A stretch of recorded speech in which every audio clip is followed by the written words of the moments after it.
بسم اللہ الرحمن الرحیم۔ عن ابی ہریرۃ قال قال رسول اللہ صلی اللہ علیہ وسلم اذا شرب الکلب فی اناء احدکم فلیغسلہ 7 مرات۔ یہ بخاری اور مسلم دونوں کی روایت ہے۔ یہاں اس کا رقم ہے 490۔ ابو ہریرہ رضی اللہ عنہ بیان کرتے ہیں کہ رسول اللہ صلی اللہ علیہ وسلم نے فرمایا، جب کسی شخص کے برتن سے کتا پانی پی لے، اس سے پہلے بلی کے پانی پی لینے کا ذکر ہو چکا ہے، اس میں صحابی نے یہ بیان کیا تھا کہ رسول اللہ صلی اللہ علیہ وسلم نے اس کو من الطوافین والطوافات قرار دیا تھا۔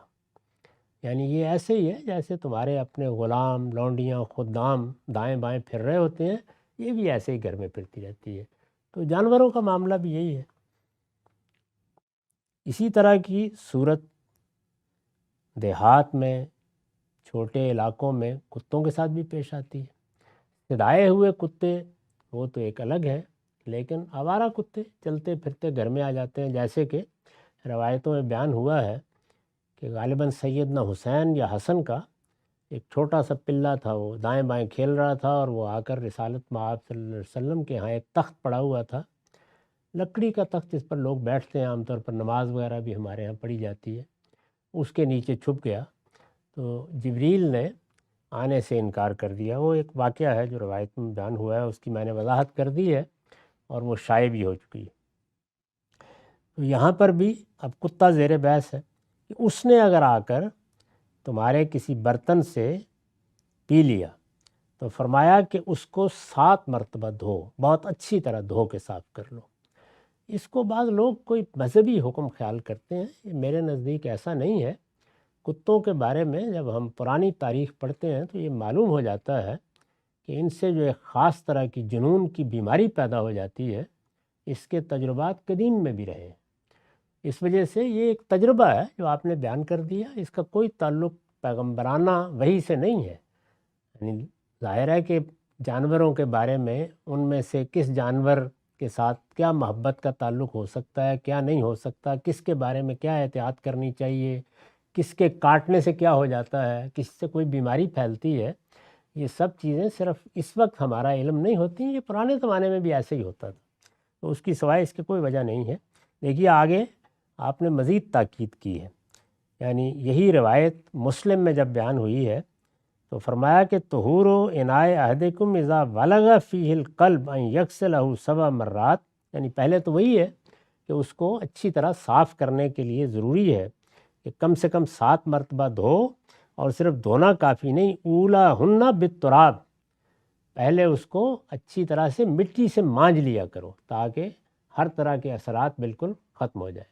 تو اس میں چونکہ یہ اندیشہ ہوتا ہے تو آپ نے اس کے بارے میں یہ تاکید فرمائی۔ اس طرح کی بہت سی چیزیں ہیں جو رسالت مآب صلی اللہ علیہ وسلم اپنے تجربات کے لحاظ سے، جو علم عرب میں بھی موجود تھا اس کے لحاظ سے فرماتے بھی تھے، اور اس طرح کی بیماریاں، اس طرح کی چیزیں پہلے زمانوں میں بھی پھیلتی رہی ہیں، اور اب بھی ہم جانتے ہیں اس میں تو بہت سے انجیکشن لگوانے پڑ جاتے ہیں، اب بھی اس کا علاج کرانا پڑتا ہے۔ وعنہ قال قام اعرابی فبال فی المسجد، اسی سلسلے میں اب یہ ایک اور روایت ہے ابو ہریرہ سے، اور یہاں اس کا رقم ہے 491، بخاری سے یہ روایت لی گئی ہے۔ قام اعرابی فبال فی المسجد فتناولہ الناس فقال لهم النبی صلی اللہ علیہ وسلم دوہ وحریکوا علی بولہ سجلا من ماء او ذنوبا من ماء فانما بعثتم میسرین بلم تبعثوا معسرین۔ ایک بدو یہ بیان کرتے ہیں کہ آیا، بدو یعنی دیہات کے لوگ، اس زمانے میں بھی مدینہ مثلا ایک قصبہ یا شہر سمجھا جاتا تھا، مکہ ام القریٰ وہ تو ایک بڑی بستی تھی، لیکن دیہات سے جو لوگ آتے تھے ان کو اعرابی کہتے ہیں۔ قرآن میں بھی اعراب کا ذکر ہے۔ ایک دیہاتی آیا اور وہ مسجد میں آیا، فبال فی المسجد، اس کو پیشاب کی حاجت ہوئی، اس نے وہی مسجد میں ایک طرف کھڑے ہو کے پیشاب کرنا شروع کر دیا، تو لوگ لپکے اس کی طرف، فتناولہ الناس، صحابہ جو وہاں بیٹھے ہوئے تھے، یہ آگے معلوم ہو جائے کہ رسول اللہ بھی موجود تھے وہی مسجد میں ایک طرف، تو وہ لپکے اس کی جانب، تو نبی صلی اللہ علیہ وسلم نے فوراً روکا انہیں. فقال لهم النبی صلی اللہ علیہ وسلم، اور فرمایا دو، نہیں مت روکو اسے، چھوڑ دو. یہ جب پیشاب کر لے گا تو پانی کا ایک ڈول لا کے اس جگہ پر ڈال دینا، کچی مٹی میں ایسے ہی صاف کرتے ہیں. فَإِنَّمَا بُعِثْتُم مُيَسِّرِينَ وَلَمْ تُبْعَثُوا مُعَسِّرِينَ، تم لوگوں کے لیے محبت کرنے والے، نرمی سے پیش آنے والے بنا کر بھیجے گئے ہو، اس طرح کی سختی کرنے والے نہیں بھیجے گئے. روک دیا آپ نے اور یہ فرمایا کر لینے دو، بعد میں دیکھیں گے. پھر بعد میں کیا کیا آپ نے، وہ اگلی روایت میں بیان ہوا ہے. وعن انس قال بینما نحن فی المسجد مع رسول اللہ صلی اللہ علیہ وسلم اذ جاء اعرابی فقام یبول فی المسجد فقال اصحاب رسول اللہ صلی اللہ علیہ وسلم مہ فقال رسول اللہ لا تجرموه دوه فتركوا حتى بال ثم ان رسول اللہ صلی اللہ علیہ وسلم دعاه. یہ انس رضی اللہ عنہ کا بیان ہے اور یہ روایت یہاں 492 رقم کے تحت نقل ہوئی ہے، بخاری اور مسلم دونوں میں ہے.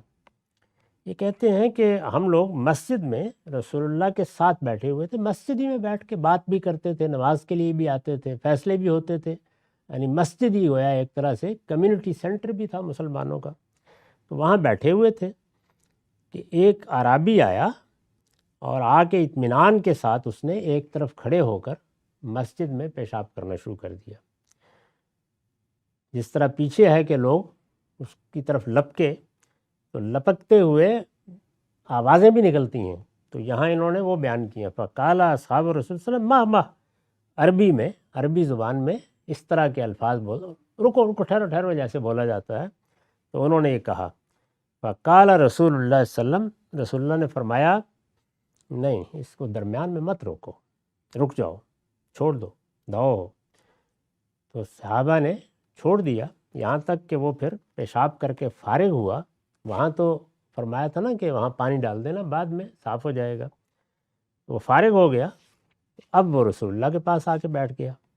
تو آپ نے اس کو بلایا، قریب بلایا اور پھر بہت محبت کے ساتھ کہا. فقال له ان هذه المساجد لا تصلح لشيء من هذا البول والقذر. میرے بھائی یہ جو مسجدیں ہیں یہ اس لیے نہیں ہوتی کہ ان میں پیشاب کیا جائے یا گندگی پھیلائی جائے. انما ہے لذکر اللہ، یہ اس لیے بنائی گئی ہیں کہ ان میں اللہ کو یاد کیا جائے، والصلاۃ، نماز پڑھی جائے، وقراءۃ القرآن، اور قرآن مجید کی تلاوت کی جائے. تو آپ نے اس طرح سے اس کو سمجھا دیا کہ یہ مسجد کیا چیز ہے، یہ ہمارا معبد ہے، یہ ایک بڑی پاکیزہ جگہ ہے، اس میں ایسے نہیں ہونا چاہیے. یعنی تینوں مراحل گزر گئے. ایک یہ کہ آپ نے اس کو پیشاب کرنے سے روکنے والوں کو روک دیا، ان کو تلقین کی کہ اس طرح کا رویہ صحیح نہیں ہے. ہم دنیا میں آسانی پیدا کرنے والے، آسانی کے لفظ یہاں استعمال یعنی نرمی، محبت، لوگوں کو شفقت سے بات سمجھانی ہے. ناشائستگی بھی ہوگی، برا رویہ بھی ہوگا، کوئی آدمی اس طرح کے اجڑ پن کا مظاہرہ کر دے گا، بات میں کر دے گا، عمل میں کر دے گا. تہذیبی روایات آسانی سے نہیں بنتی. تو آپ نے فرمایا کہ یہ طریقہ ہمارا نہیں ہونا چاہیے. ہم کسی کو اگر کچھ بتانا چاہتے ہیں تو نرمی اور محبت سے بتائیں گے. یہ بھی بتا دیا کہ اس سے کوئی بڑا حادثہ نہیں ہو گیا. اگر اس نے ایسا کر دیا ہے تو اس کا معاملہ الگ سے دیکھیں گے. وہاں پر پانی کے 2 ڈول بہا دو، وہ صاف ہو جائے گی جگہ. کچی جگہ تو فوراً ہی صاف ہو جاتی ہے.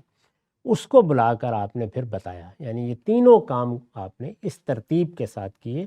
یہی رسالت مآب صلی اللہ علیہ وسلم کا عمومی مزاج ہے، ایسے ہی کرتے تھے. او کما قال رسول اللہ صلی اللہ علیہ وسلم قال وامر رجل من القوم فجاء بدلو من ماء فسنہ علیہ. تو یہ آگے مزید بیان کرتے ہیں اس روایت میں کہ آپ نے خود ایک صاحب سے کہا کہ جاؤ اب اٹھو، یعنی سمجھانے کے بعد اس کو جاؤ. وہ گیا، اس نے جا کے پانی کا ایک ڈول لیا اور اس نے وہاں آ کے بہا دیا. اور اس طرح مسجد بھی صاف ہو گئی. لوگوں کو مسجد کے ساتھ دلوں کے ساتھ کیا معاملہ کرنا ہے اس کی تلقین بھی ہو گئی. دین کا مزاج بھی واضح کر دیا آپ نے. اور یہ بھی معلوم ہوا کہ خود کیسی شفیق ہستی تھے کہ لوگوں کو روک دیا اس معاملے میں. وآخر دعوانا الحمدللہ رب العالمین.